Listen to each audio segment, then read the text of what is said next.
Well, a major intervention from the Bank of England. It's launching a temporary bond buying program to try to calm the financial markets. And it comes after the IMF and Moody's criticised the British government's fiscal policy, urging it to reevaluate the massive tax cuts that caused the pound to crash. The architect of that controversial budget was the UK Finance Minister, who held a meeting with bankers at the Treasury early Wednesday. Well, CNN's Anna Stewart is across all of this and joins us now from London. Good to have you with us, Anna. So the Bank of England announced this emergency intervention. Just describe for us, in simplest terms, how unusual this is, what it entails, and what sort of impact it could have. So this is buying up long-dated government bonds from the UK known as gilts, and in some senses it's not that unusual if you look back to QE programs, post-financial crisis or even through the pandemic. What is very unusual in this case, though, is this is very much an emergency measure and it is really targeted. And this was the Bank of England today looking at a huge sell-off in UK government bonds in terms of gilts and worrying about what would happen next, whether or not that sell-off would spiral out of control. And most exposed really would be UK pension funds. There was a huge concern there. So this is why they've intervened. They are buying up gilts every day, every weekday, that is, starting of today. It only goes, though, to October 14th. And that is what is so interesting. This is really stopping that sell-off in its tracks right now. But this measure from the Bank of England doesn't really solve the underlying issues of the huge sell-off we've seen in terms of the pound as well as UK government bonds. The issue at the heart of it is, of course, the government's big fiscal plan they set out last week and the complete credibility gap we've seen on the markets ever since, with people wondering how they're going to be able to fund it. Yeah, I want to ask you more about that plan, Anna, because the UK obviously is dealing with this record high inflation.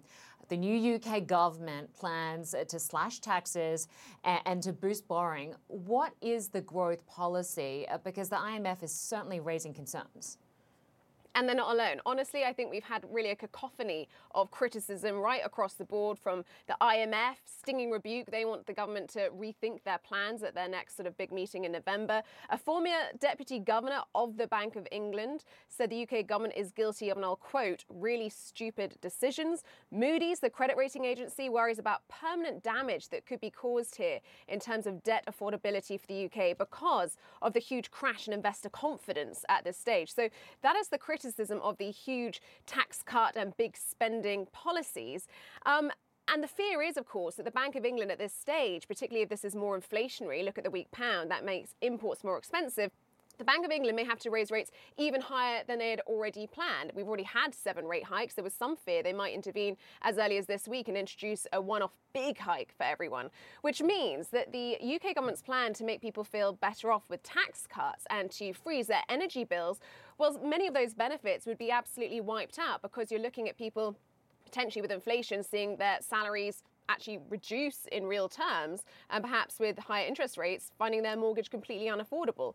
So where is the government? Do we get a U-turn? The Prime Minister and the Chancellor have been tricky to spot at the moment. They're definitely keeping their heads down. There have been lots of meetings. They're trying to reassure people about their plan. I know the Chancellor spoke to the financial services sector earlier today. So far, no news of a U-turn, but we have heard from a number 10 spokesperson in the last hour.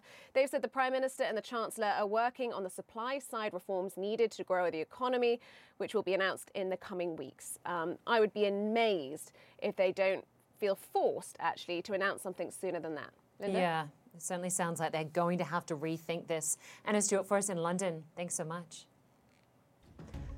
Well, there is renewed violence in the Middle East, anger in the West Bank after an Israeli raid results in 4 deaths and dozens of injuries. What the Israelis were looking at and what they're looking for after the break. We'll have a live report. Stay with us.